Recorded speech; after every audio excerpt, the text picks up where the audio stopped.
Hello friend, আমি অর্ণব। আর আজকে আমি আপনাদের দেখাবো, আমি একটা প্রজেক্টের কাজ করছি। ফার্স্টে আমি বলে নিই, দেখাবো পরে। একটা প্রজেক্টের কাজ করছি, সেটা হচ্ছে এরকম একটা বোর্ড থাকবে। সেই বোর্ডে আমার সুইচ লাগানো আছে এখানে। তো সেই বোর্ডের ওপরে এরকম কালারিং একটা করে প্লেট।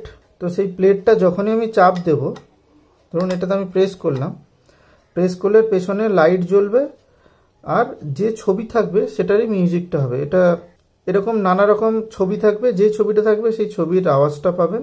মানে ছবিটা থেকে ঘন্টা থাকলে ঘন্টার আওয়াজ, বাঘ থাকলে বাঘের আওয়াজ হবে।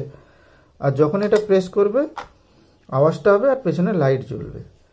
তো এটার পুরো যখন কাজটা হয়ে যাবে, কি সার্কিট দিয়ে করছি না করছি সেটা আমি পরে একটা ভিডিও বানাবো, এখনো কমপ্লিট হয়নি, কমপ্লিট হোক। তো এখানে যে লাইটিংয়ের সিস্টেমটা, যখন এটা চাপ দেবো তখন লাইটটা জ্বলবে, আর লাইটটা ততক্ষণ জ্বলবে যতক্ষণ মিউজিকটা চলবে। ঠিক আছে? তো মিউজিকটা মোটামুটি আমার 11-12 সেকেন্ডের মিউজিক বানানো আছে, মানে আগে থেকে রেডি করে রেখেছি যে 11 সেকেন্ড মতন এটা চলবে, আওয়াজটা হবে। তো সেই ক্ষেত্রে আমাকে এই লাইটটাও কিন্তু 11 সেকেন্ড মতন জ্বালিয়ে রাখতে হবে। তো সেটার জন্য কিন্তু আমরা ট্রানজিস্টারের সুইচিংয়ের কাজ করব। আমরা সবাই জানি ট্রানজিস্টার একটা সুইচ হিসাবে কাজ করে। তো সেই সুইচটা কিভাবে কাজ করবে সেটাই একটা আজকে দেখাবো। যারা নতুন আছে তাদের জন্য ভিডিওটা ভালো হতে চলেছে, আর যারা জানেন তারা ভিডিওটা স্কিপ করতে পারেন। যখন ট্রানজিস্টার সুইচিং করাবো দু রকম হতে পারে। এখানে দু রকম ট্রানজিস্টার নিয়েছি, একটা এনপিএন, একটা পিএনপি। এনপিএনে আছে BC 547 আর পিএনপিতে আছে BC 557। দুটোই কিন্তু একই কাজ করবে, কিন্তু আমি এখানে পজিটিভ ভোল্টেজটাকে কাট অফ করতে চাইছি। মানে পজিটিভ ভোল্টেজটাই শুধু সুইচের কাজ করবে। সেক্ষেত্রে আমাকে কোন ট্রানজিস্টার নিতে হবে? আমি একটা ট্রানজিস্টারে কিন্তু ভিডিও বানিয়ে রেখেছি যে ট্রানজিস্টারে কিভাবে মাপতে হয়, কোনটা এমিটার, কোনটা বেস, কোনটা কালেক্টর, কিভাবে মাল্টিমিটার দিয়ে মাপবেন, কোনটা এনপিএন আর কোনটা পিএনপি সেটাও মাল্টিমিটার দিয়ে কী করে বুঝবেন, সেটাও কিন্তু আমি ভিডিওতে বানানো আছে। আপনারা আমার ভিডিও গ্যালারিতে গিয়ে দেখুন, ওখানে কিন্তু পাবেন। তো এখানে আমি পজিটিভ ভোল্টেজটাকে যেহেতু আমি কাট অফ করতে চাইছি, মানে সুইচিং করাতে চাইছি, তার জন্য আমাকে কি ইউজ করতে হবে? PNP transistor. এনটা নেগেটিভ আছে, বেসে যখনই নেগেটিভ ভোল্টেজ দেবো তখন পজিটিভ ভোল্টেজটা কাট অন হবে। দুটো একই কাজ হবে, আপনি যে কোনো একটা ইউজ করতে পারেন, তবে দুটোর কিন্তু বেস ভোল্টেজটা আলাদা আলাদা হবে। একটাতে বেস ভোল্টেজ পজিটিভ যাবে আর এটাতে পজিটিভ যাবে, বেস ভোল্টেজ পজিটিভ যাবে, নিউট্রালটা মানে নেগেটিভটা কাট অফ হবে, আর এটার বেস ভোল্টেজ নেগেটিভ হবে, পজিটিভটা কাট অফ হবে। একটা জিনিস সেটা হচ্ছে এই এলইডি স্ট্রিপ দুটো জ্বলবে 12 ভোল্টের। সেই এলইডি স্ট্রিপ দুটো এইভাবে বসানো থাকবে এখানে, এই দু সাইডে ধরুন এইভাবে বসানো থাকবে, আর তার উপরে এটা থাকবে। ঠিক আছে? তো আমি এই দুটো আগে তার দিয়ে কানেক্ট করে নিই।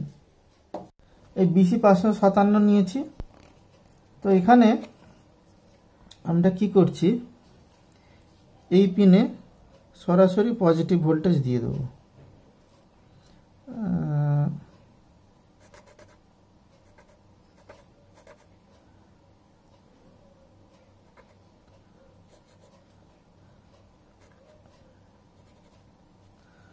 পজিটিভ ভোল্টেজ দিয়ে দিলাম।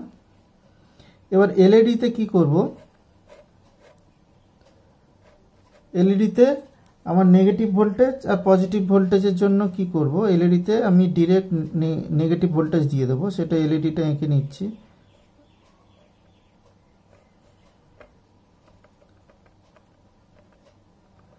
এটা এলইডি, ধরুন এলইডি স্ট্রিপ। তো এটা হচ্ছে নেগেটিভ, এটা হচ্ছে পজিটিভ এলইডির, এলইডি। ঠিক আছে? তো নেগেটিভটা দিয়ে দিলাম ব্যাটারির সাথে। এবার এখানে শুধু আমার পজিটিভ ভোল্টেজ এলেই কিন্তু এটা গ্লো করবে, যেহেতু আমি পজিটিভ এখানে দিয়ে দিয়েছি। সেটা কখন আসবে ভোল্টেজটা? যখন এইখানে ভোল্টেজ হবে তখন চলে আসবে। আর এটা আমরা কি করছি, এর সাথে কানেক্ট করে দিচ্ছি।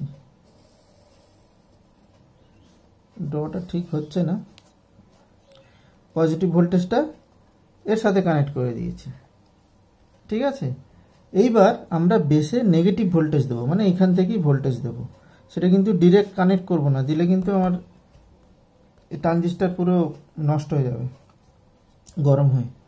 বেসে সামান্য ভোল্টেজ দিলেই কিন্তু এটা আমার গ্লো করবে। আমি এখানে যদি হাত দিয়ে যদি টাচও করি তাও কিন্তু এখানে পজিটিভ ভোল্টেজ চলে আসবে হালকা হালকা। তার জন্য আমরা এখানে 10K ইউজ করছি, 10K এখানে ইউজ করছি, 10K। ঠিক আছে, তো সেটাই আমরা এখানে বানিয়েছি, সেটা করে দেখাচ্ছি। এই দেখুন ডিরেক্ট যে পজিটিভ ভোল্টেজ, এই যে এটা এখানে লাগানো আছে, সেটা এখানে চলে এসছে। আর এইখান থেকে আউটপুট, যেটা কালেক্টর থেকে যেটা আউটপুট হচ্ছে, সেটা এলইডি স্ট্রিপের এই পজিটিভে লাগানো আছে। এই যে এলইডি স্ট্রিপের যে পজিটিভ আছে ওখানে লাগানো আছে, দেখতে পাচ্ছেন। আর নেগেটিভ যে ভোল্টেজটা সেটা সরাসরি এখান থেকে এলইডিতে চলে এসছে। তো এবার আমি, এটা হচ্ছে নেগেটিভ ভোল্টেজ যেটা আমি বেসে ইউজ করব। বেসে যখন দেব, যখনই নেগেটিভ ভোল্টেজ দিচ্ছি তখনই কিন্তু এটা গ্লো করছে। এই দেখুন রেজিস্ট্যান্স দিয়ে, কিন্তু এটা 10K রেজিস্ট্যান্স আছে, শুধু হাত দিলেও কিন্তু গ্লো করছে, এই দেখুন।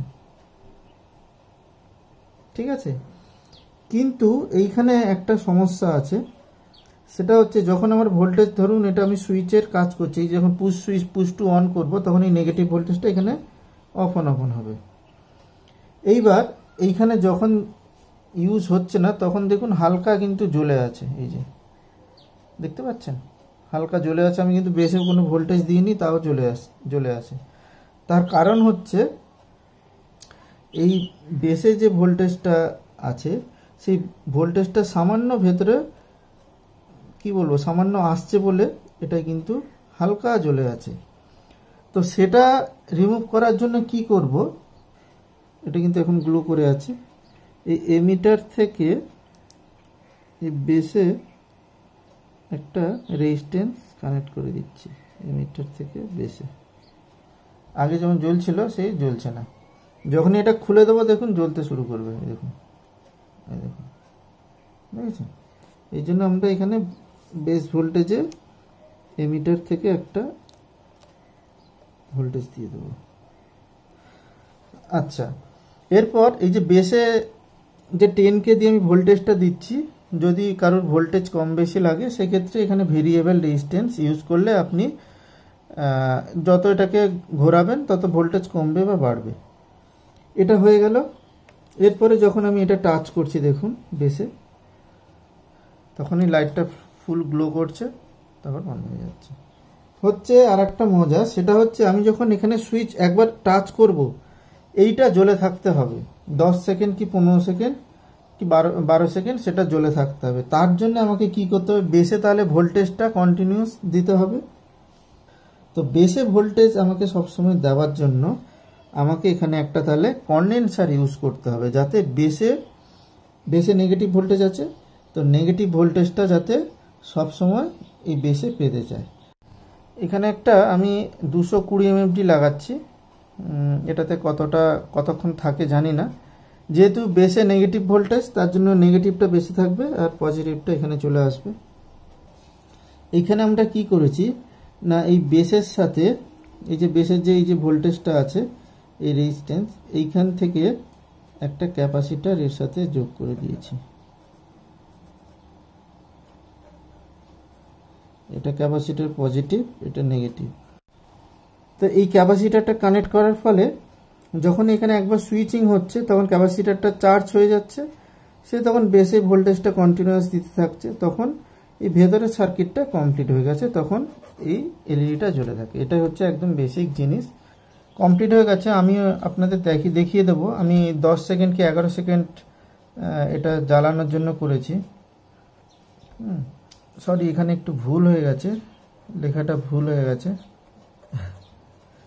এটা হচ্ছে এমিটার, ঠিক আছে? এই পিনটা এমিটার, এটা বেস, এটা কালেক্টর, খেয়াল করে নিন, ঠিক আছে? কালেক্টারে গিয়ে এখানে ঢুকছে, এই ভোল্টেজ এমিটারে ঢুকছে, কালেক্টার দিয়ে এখান থেকে পেয়ে যাচ্ছে, কালেক্ট করছে। এইবার আর যা আছে ঠিক আছে। এইবার আমি এখানে 10 কে ইউজ করেছি, এখানে সার্কিট করেছি, এই যে এইখানে 10 কে দিয়েছি। আর এই যে ক্যাপাসিটারটা আছে, এই ক্যাপাসিটারটা আমি 10 সেকেন্ডের জন্য আমি কি করেছি, ইউজ করেছি 220 mFD 25 ভোল্ট। এই ক্যাপাসিটারটা হচ্ছে 220 mFD 25 ভোল্ট ইউজ করেছি, ঠিক আছে। আর ঠিক এর প্যারালালে, এই ক্যাপাসিটারের প্যারালালে এইখান থেকে এখানে একটা রেজিস্ট্যান্স ইউজ করবেন, ঠিক আছে। এই রেজিস্ট্যান্সটা দিয়েছি 33K দিলে আমার এখানে 10 সেকেন্ড কি 11 সেকেন্ড মতন জ্বলছে। এটা যদি আমি কম বেশি করি তাতেও কিন্তু এটা ডিফারেন্স হবে। সার্কিটটা আপনাদের দেখাচ্ছি, এখানে টাচ করে দেখাচ্ছি। এইটা হচ্ছে নেগেটিভ ভোল্টেজ, আমি টাচ করছি, দেখুন 1 2 3 4 5 6 7 8 9 10 11, একদম পারফেক্ট হয়েছে। মানে এই এলইডির ক্ষেত্রে এটা বানানো হয়েছে। আপনি প্রতিবারে কিন্তু এলইডি চেঞ্জ করে দিলে কিন্তু 11 সেকেন্ড থেকে 12 সেকেন্ড হয়ে যেতে পারে, কারণ এই এলইডি যা ভোল্টেজ নিচ্ছে সেই হিসাবে এটা বানানো আছে। তো আজকের ভিডিওটা কেমন লাগলো আমাকে কমেন্ট বক্সে জানাবেন। দেখা হবে পরে কোনো এক ভিডিওতে।